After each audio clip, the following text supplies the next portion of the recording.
C'est Jérôme qui va prendre la parole maintenant.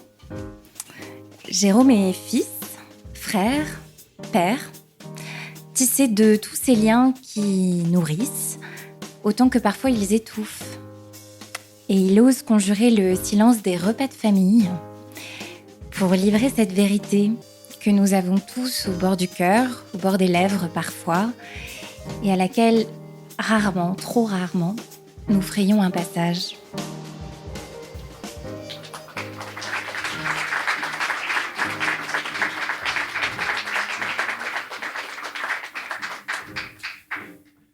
C'est marrant parce que tout à l'heure, en fait, j'arrivais et puis je croisais un vieil ami de ma famille, Jean-Pierre. Et puis il me dit qu'est-ce que tu fais là? J'étais un petit peu en retard. Je lui dis non, mais je dois monter sur scène en fait pour un podcast pour parler de ma famille.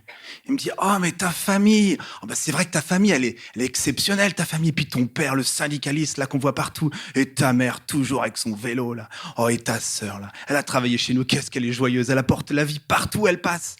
Et la petite dernière, je sais plus où elle est. Oh, je crois que c'est l'enfant caché, elle est partie loin elle. Et puis toi le musicien, qu'est-ce que vous faites une belle famille. Je me suis dit, c'est vrai qu'on a une belle famille. Mes parents m'ont toujours aimé. Je n'ai manqué de rien. Mais je me suis toujours senti un petit peu bizarre dans ma famille. Tout petit, je voyais que, notamment ma grande sœur, tout le réussissait. Les gens l'aimaient bien. Et moi, je me trouvais souvent à côté. Je faisais des colères. Et je me sentais pas, je comprenais pas toutes les règles du monde. Mais bon, je me disais, c'est moi. Alors, je disais rien. Et puis, la vie est passée. Et puis, arrivé plus grand, je souffrais quand même des fois notamment mon papa qui, je trouvais, qu'il était un petit peu dur avec ma maman qui faisait un petit peu tout à la maison. Et puis lui, il était pas là et souvent il était énervé. Il s'énervait pour des broutilles dans les repas de famille. Et j'ai pas de souvenir de Noël heureux. Il s'énervait pour une fourchette mal mise, une porte de placard qui était mal mise et ça me heurtait en fait. Je voyais bien qu'il était pas bien. Et souvent ces remarques-là étaient adressées à ma mère. Et lui, il avait un petit peu le savoir, il était très érudit, donc, et souvent il disait à ma mère qu'elle savait pas, qu'elle n'avait pas lu tel article, telle chose, qu'elle connaissait pas l'Ouest France, quel article. Et même, moi, ça me faisait mal parce que je voyais que ma maman, elle avait tout préparé le repas. Bon, et je suis allé les voir vers mes 30 ans, suite d'une thérapie. Et pour lui dire, voilà, moi, c'est un peu dur pour moi, quoi. Et puis ils m'ont dit, ah, non, c'est comme ça. Et puis mes sœurs m'ont dit, mais non, mais c'est comme ça, la famille, elle est bien, on a une bonne famille, c'est toi, c'est. Moi, je suis d'accord, donc je me suis tu. Je dis, c'est à moi de. Et quand ma femme est rentrée dans ma famille, elle a été surprise de la violence de mon père. Elle m'a dit, elle avait jamais vu ça de sa vie. Et pareil, je lui ai dit, non, mais ça va, mon père, il est sympa. Et c'est vrai qu'il est très sympa, mon père. Mais c'est que des fois, dans les repas de famille, surtout, en fait, c'est les repas de famille où c'est dur. Et en tout cas, c'est dur pour moi. Un jour, moi, c'était toujours vers les 30 ans, en fait, c'est une époque un peu pour moi de rupture. J'avais été victime de violences sexuelles par notre voisin, notre parrain. C'était l'ami de la famille, celui qui est toujours sympa, qui venait même au repas de Noël. Tout le monde l'aimait bien. Et à 30 ans, j'ai plein de choses qui me sont revenues d'un seul coup.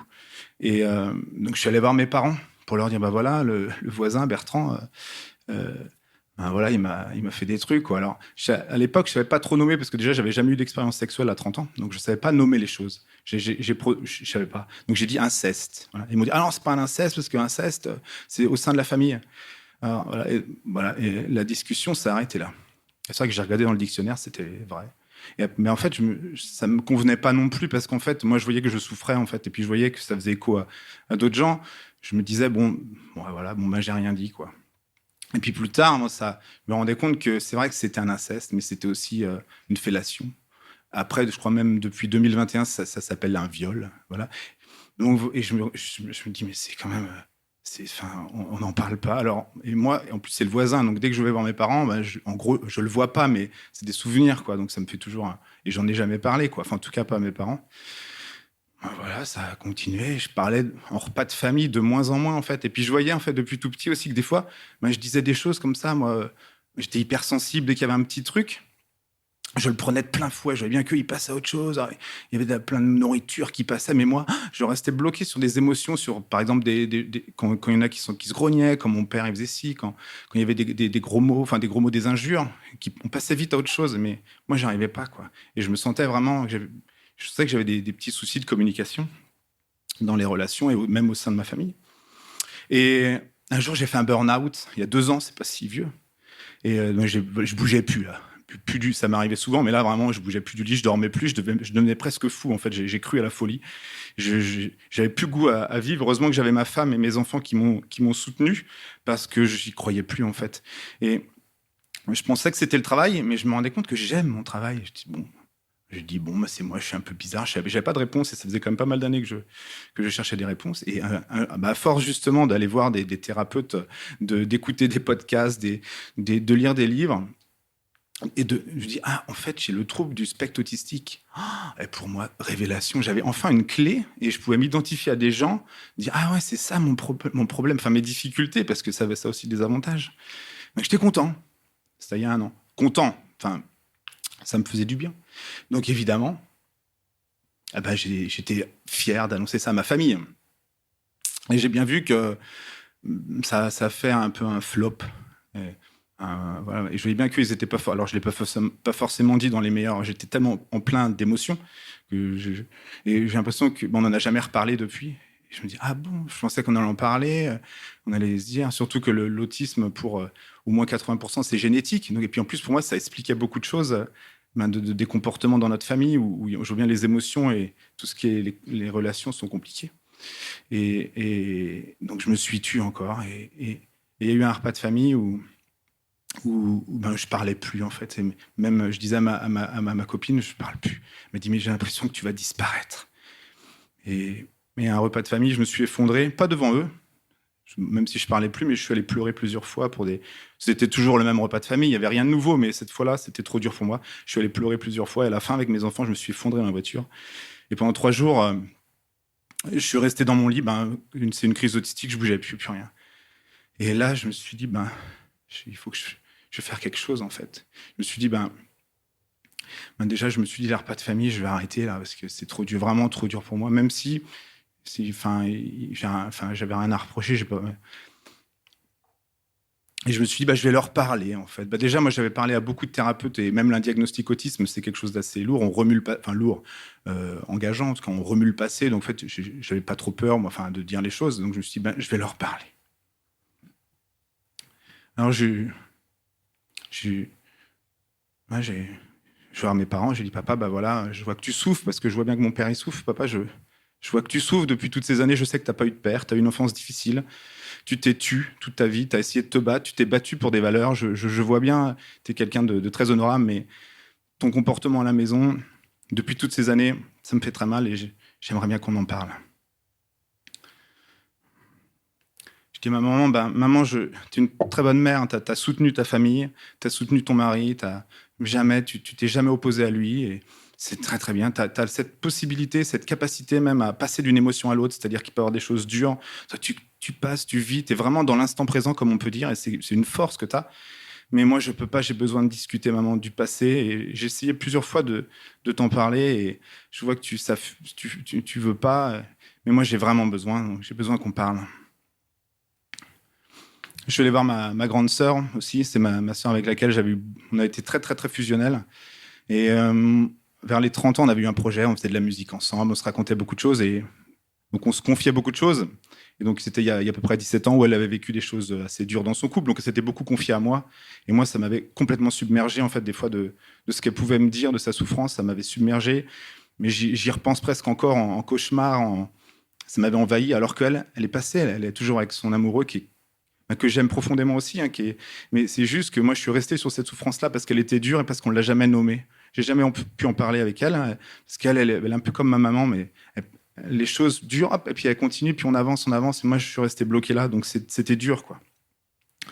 Et ma petite sœur, aussi, ma petite sœur, je pense qu'elle a eu des difficultés aussi dans la famille, elle s'est souvent sentie à part, parce que j'étais très fusionnel avec mon autre sœur.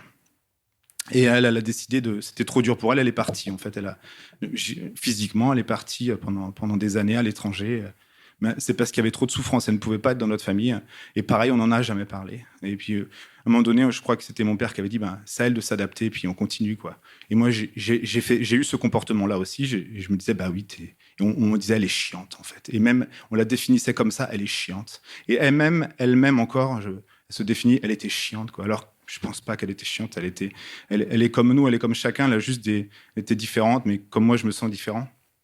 Et je m'excuse un petit peu auprès d'elle. Hein. Et avec mes sœurs, en fait, donc, pareil de ça, on n'en a jamais parlé dans la famille, de ce qu'elle a pu ressentir, même si c'est la faute de personne. Hein.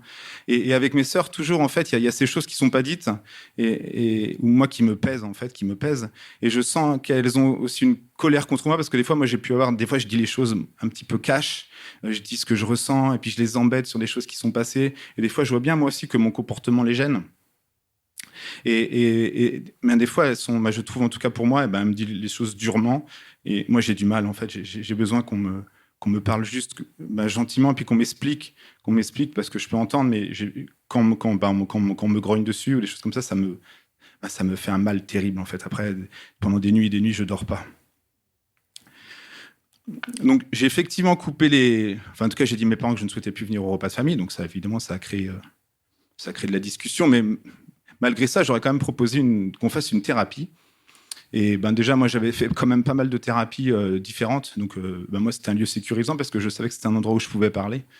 Et ils ont accepté. Donc, je suis vraiment, vraiment content parce que tous m'avaient dit qu'ils ne voulaient pas aller voir de psy, qu'ils ne voulaient pas remuer le passé, qu'ils voulaient voir personne. Ce que j'entendais, je ne pouvais pas les obliger, mais en tout cas, la thérapie, ils ont accepté. Donc, on est là-dedans, en fait. Donc, pour moi, c'est un soulagement parce qu'on parle déjà. On parle, chacun son tour parle. Donc, moi aussi, j'ai ma place, en fait. J'ai retrouvé ma place, en fait. Je me sens revivre. Parce que je peux dire aussi, on a tous le droit de parler. Alors, on est au début, hein, mais je sens que ça permet de libérer les choses. Je ne sais pas où ça va nous mener, mais en tout cas, déjà, moi, ça m'apaise parce que je vois que dans tous les conflits, je pense que la plus importante des choses, c'est déjà de s'apaiser soi-même, pardon. Et voilà, ça nous donne des billes, parce qu'on nous donne des billes, et je pense que ça peut instaurer un cadre rassurant dans nos relations. Voilà. En tout cas, donc, si je suis là ce soir, c'est parce que c'est aussi parce que la parole, moi, c'est grâce à la parole, c'est grâce à des podcasts, c'est parce que j'ai entendu des gens différents qui m'ont raconté, auxquels je me suis identifié, que je me suis dit, tiens, je vais venir aussi raconter mon histoire, parce que je pense que c'est bien de parler, en fait, que c'est bien de raconter, c'est bien de dire, c'est bien d'entendre. Et je pense que vous tous ici, vous avez tous des petites choses que vous auriez aimé dire à votre père, à votre mère, à votre enfant, à votre fille, à votre sœur jumelle, à plein de gens qui font vos vies, puis des fois, on les a tués. En tout cas, moi, je pense on dit souvent que la vérité peut blesser, effectivement, la vérité peut blesser, mais je pense que le silence ou les non-dits, ça peut blesser encore plus. Merci.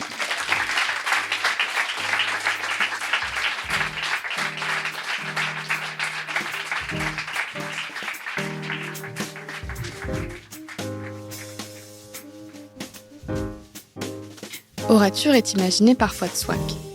Les porteurs d'histoire sont accompagnés par Ariane Vidou, à la coproduction Sylvie Collet et Blanche Rabuteau.